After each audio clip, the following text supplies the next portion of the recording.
All right, let us go ahead and rank all these social media apps. I think I'm gonna only rank the ones that I'd actually consider to be social media apps because a lot of these I don't even think really count as social media, but most of them are. Some of them I haven't even used before. The ones I've never used, we won't even bother talking about. But let's start off. We got some of these, yeah. Like I don't really like iMessage. Like, is that really social media? I don't know. Like you're talking to people, so I guess it's social. But is it really media though? Not really. I don't know. Like iTunes, you're listening to music. I don't think that counts. But Twitter, this is the first one here that I've either used or actually think count as social media. And yeah, that's gonna go S tier. That's gotta be one of the greatest social media platforms of all time for a number of reasons. I'm kind of rating these on a few different criteria: the usefulness, how often I use them, and just what you can do on them. You know what I mean? What is there to give me? What is there to bring to the table? Twitter's got like everything. Twitter's got videos, it's got articles, it's got pictures, it's got memes, it's got news, it's got funny videos. It's got everything, bro, honestly. Like if I want something from most of these other apps, I could probably get them from Twitter as well. The only issue I have with Twitter, there is a decent amount of fake information, but with that being said, there's also a decent amount of information that's clearly true, coming from specific sources. You could look at their, if you go to look at their credibility, you can probably assume some of the stuff's real. But a lot of times things get spread around that clearly aren't, and that can be kind of frustrating. And there's some people on this damn website that are on it for way too long. And I mean, you could say I'm one of those people, maybe. I don't know. I'm definitely on it often. At everything here, it's probably the one I'm on the most. But that's mainly because I'm trying to keep in touch with my audience. That's the main reason I'm on it. Not necessarily because I want to, be on it all day, really. Because I see people who, they just nonstop, every single little thing, I see them. And we all know Muhammad. Everyone knows Muhammad. He's literally on every goddamn Twitter post in existence. So, you see that a lot. Which, it's fine and all, but there's some people on this website too that are just terrible. Like they'll be harassing people. They'll be sending death threats to game developers and movie stars, and very diverse group of people. It's probably one of the more popular ones here, but I'm just gonna give it an S just because of how much I use it, how useful it feels like it is, and how good it is to keep in touch with people. I know people who literally only use Twitter as a means of communicating, so I think it's a pretty fine place. TikTok, oof. I'm in the minority here, but I'm giving it a C.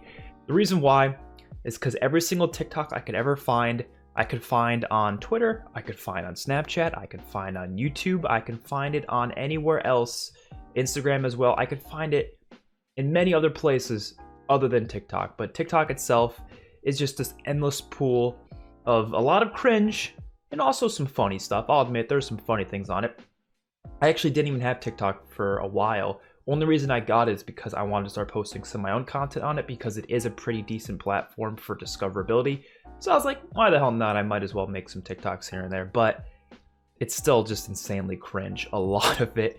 And it's just not the type of place I like to spend my time on, and I really don't. So the TikToks I do see are usually ones I see on other social media apps. But like I said, some of them can be kind of funny, and because of how good it is to get discovered on it, I gotta give it at least a C tier. Snapchat is actually gonna be C tier as well. And the reason why, I actually used to like Snapchat a lot more back in like when it was first out, 2012, 2013, those early days of it.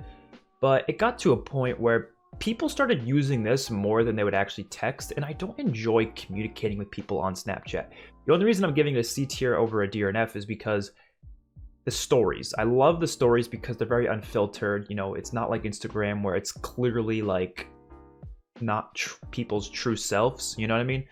It's very, very unfiltered things of their lives, and I usually don't care about that many people's lives, but sometimes, especially with friends and such, you're interested in seeing what they're up to.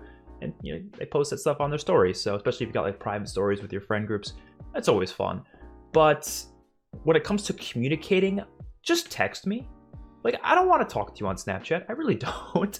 Your messages go away after a certain point, so you can't remember them. If, like, let's say you're talking, you don't answer till a while later, you might have completely forgot what you said before and you can't go back and check it. You can do up to like a 24-hour thing where it'll delete the messages after 24 hours as opposed to right after you open it.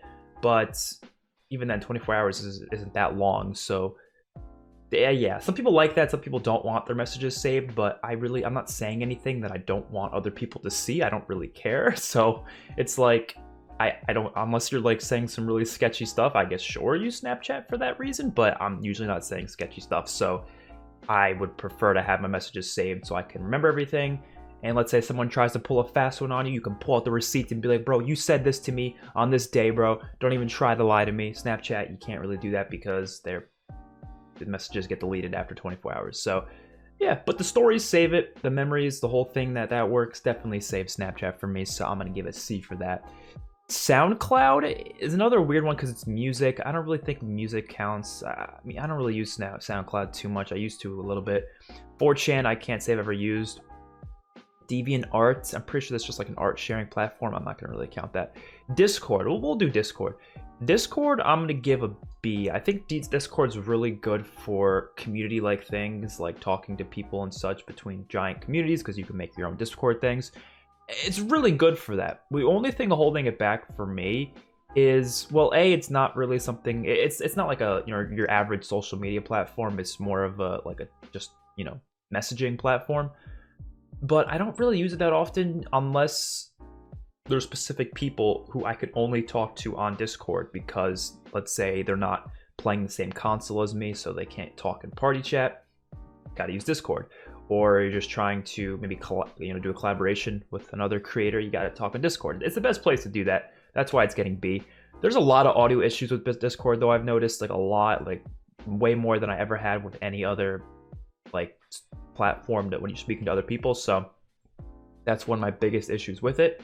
Other than that, it's pretty solid. I think I'm just giving a B because I don't use it nearly as much as other people do. I'm sure a lot of other people would give it S or something like that. But yeah, that's all I'm going to give it there. Facebook, if it was 2012, I would probably give it an A, but nowadays I don't use it.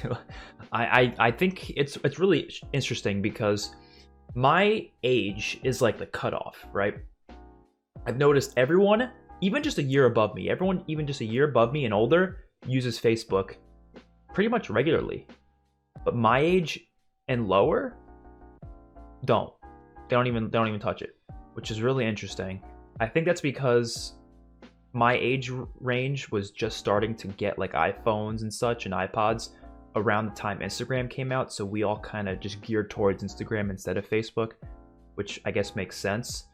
So I only had Facebook for just general purposes, not really to use it. I also use it sometimes because there's some jobs I've had in the past where there's been groups that we've had on Facebook, so I kind of just have to join them. I don't use it for anything else though. I mean, it's just kind of like Twitter in some ways, but kind of just like the old people Twitter. No offense, but that's kind of what Facebook is. So I don't really use it for much, to be honest, but it's still there, I guess. Google Plus, what the hell does Google Plus even have? I have no idea. I don't even know what this one is. Is this GroupMe? I don't know. I don't count that as social media. We got this Reddit. So Reddit actually has some pretty good shit on it. I'm talking some in-depth stuff, you know what I mean? If you're trying to look into some deep conversations and stuff, because there's no word limits. Twitter has word limits, which could be good though in some cases, because you don't want to, people actually concise their words on Twitter because of that, so you're not reading paragraphs of paragraphs. It's one of the reasons I actually like the word count on Twitter. It keeps people's conversations more concise. But if you're really trying to just look at just an in-depth conversation with no filters and just people just go all out, Reddit has that. And there's a lot of good information on Reddit, a lot of deep things and cool discussions. I actually kind of like Reddit. I do. I don't use it that often, I'll be honest. I rarely use it. I used to use it more often a couple years ago, but it's got a lot of good shit to it. It does. It's a very disconnected community from these other things though, because I feel the people who use Reddit often, they almost only use Reddit. They don't really use these other places that often, which is really weird. So I don't know if that's because Reddit's got so much that the people who use it don't feel the need to use other things, maybe? I don't know. But I find that to be kind of interesting. But I think Reddit's got a lot to it, and it's actually well designed for the most part. Instagram. Oh, the mighty have fallen. The mighty have fallen. I'm giving it a D. Instagram used to be an S. It used to be an S. It got taken over. It got taken over by spam accounts, by nudity. Well, not really nudity, but the amount of meme pages I'm following that consistently post like just girls' asses and like put them in the comments because they're probably getting paid by these like e-girls is insane. I can't even go on Twitter Twitter. I can't even go on Instagram without seeing at least 20 girls' asses. And I'm just like, I'm not on this for that. I'm on Instagram for like just, you know, memes and stuff and like pictures of friends and stuff. I'm not on it for that. I'm just not. So like it gets a little bit like too much. And there's, if you look in the comments, it's just spam. People shouting themselves out, people saying the stupidest of things, their bot accounts. It's bad. It's bad. There's a lot of fake stuff on it as well. The mighty have fallen, man. It really has. And even when it comes to your like friends' images, they're usually the most filtered things ever that don't really imitate reality at all as to what was actually happening in their lives. So I go on Instagram literally just for memes, but even now they're not even there anymore, barely. So I might as well just get my memes off of Twitter. Twitter's much better anyways. So yeah, Instagram has fallen pretty flat. Twitch is pretty damn good. I'm gonna put that up at A tier. Now, I do think where Twitch thrives is their person to audience connection. It's definitely very more interpersonal between creators and audience on Twitch as opposed to on YouTube or other streaming platforms. It's definitely more community driven. The problem with Twitch is there's no discoverability. You will not get discovered on Twitch. You can't expect to get discovered on Twitch because it's just not I mean, it's possible, but it's not easy, you know? You need other platforms to grow off of and then shout out your Twitch so people can go there. I enjoy streaming on Twitch. I think it's a pretty fun platform, but that's the one thing keeping it from S tier is that there really is no discoverability. I think if they were to give it away for channels to be discovered easily, whether that be through recommended or something, I think Twitch could possibly push itself up. And obviously all the problems with like the DCMA stuff has definitely been pushing it back as well. But I think it's still one of the top tier places for social media interactions, especially when it comes to just your favorite creators. You know, I don't really use it that often because, you know, watching streams takes a while. But if I got like if I got like an hour of free time or something and I'm just working on maybe editing the video, I'll pop up one of my favorite, you know, streamers if they're streaming at the time on my other monitor. It happens. And in terms of using it myself, yeah, I try to stream at least like once every other couple of weeks, link in the description. But yeah, let's move on. Kick is another thing I don't really count as social media. MySpace I've never used. That's before my time, so not gonna count that. Pinterest, I don't even know what it is, but I've probably used it once or twice. Skype is kind of like Discord, but I don't really know if I would even count that as social media. I count that more as social media than I do Skype. Spotify, no. Is Steam is, how is that social media? I don't know. Let's just do YouTube. YouTube's getting an S. I think that's pretty obvious. I mean, YouTube is like everything. You got like so many videos being posted to this. I don't think anything will ever overtake YouTube. I think it's gotten to a point where, especially because it was purchased by Google, like it's huge. There's really no way this is going to be overtaken. I just don't think it will be. There's just a lot of stuff to watch. I mean, people post full-on series on YouTube, man. That's how crazy it is. People post literal series of content, like actual TV series type stuff, which is insane to me. So I got to give credit where credit is due. Obviously, this is, you know, helped me grow as a content creator. This is where I made my channels. Of course, I'm gonna have to give, you know, YouTube a ton of credit for that, obviously. And it's definitely the one I use second mostly, I would say. If you check my phone screen time, it would probably say it's the most, because 9 times out of 10, I fall asleep while watching a YouTube video before I go to bed. So it would probably be much higher than Twitter, but just based off like a day-to-day basis, I'd probably use Twitter more. because that's something, Twitter's something you could just use on the go. Like you can be waiting in line at the supermarket on Twitter. You're not going to be watching a YouTube video while you're online. You know, YouTube's something you watch when you're at home or whatever, before you go to bed, whatever it may be. It's not something I'd watch when I'm out somewhere. Whereas Twitter is something you could just hop on real quick and do whatever. So that's the only thing pushing it up there.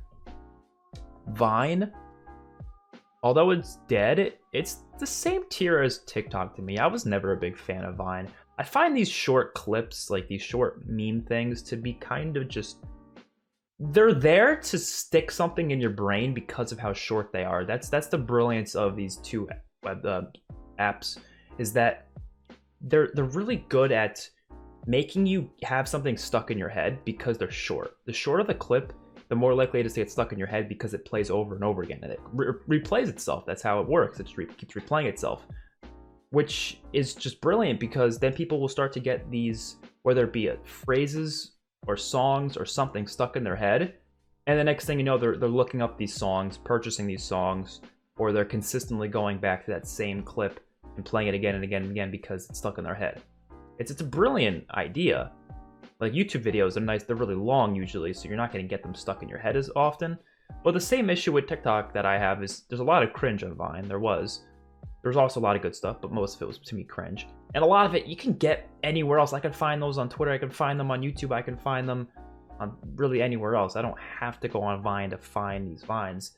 But most YouTube videos you're not going to find on Vine. You know what I mean? That's like the thing. It's like you could find it other places, so why the hell would I go on it? I don't know. So the rest of these here, I just don't think really count to me as social media. I mean, I guess you could say Tinder kind of is in a way, but I don't think I've used it enough to really have much of an opinion on it. And I don't know what even the fuck is this? It's like the Omega symbol. What even is this? I don't even know. I don't know what some of these are. I don't know what this one is. I know 4chan, I just haven't used it, so we're just gonna leave it at this. Yeah, that looks good to me. Nothing's an F. I don't think anything deserves an F, really. We'll just put MySpace in F just to say, you know, just because why not? But yeah, that seems like a decent list to me. Not too bad.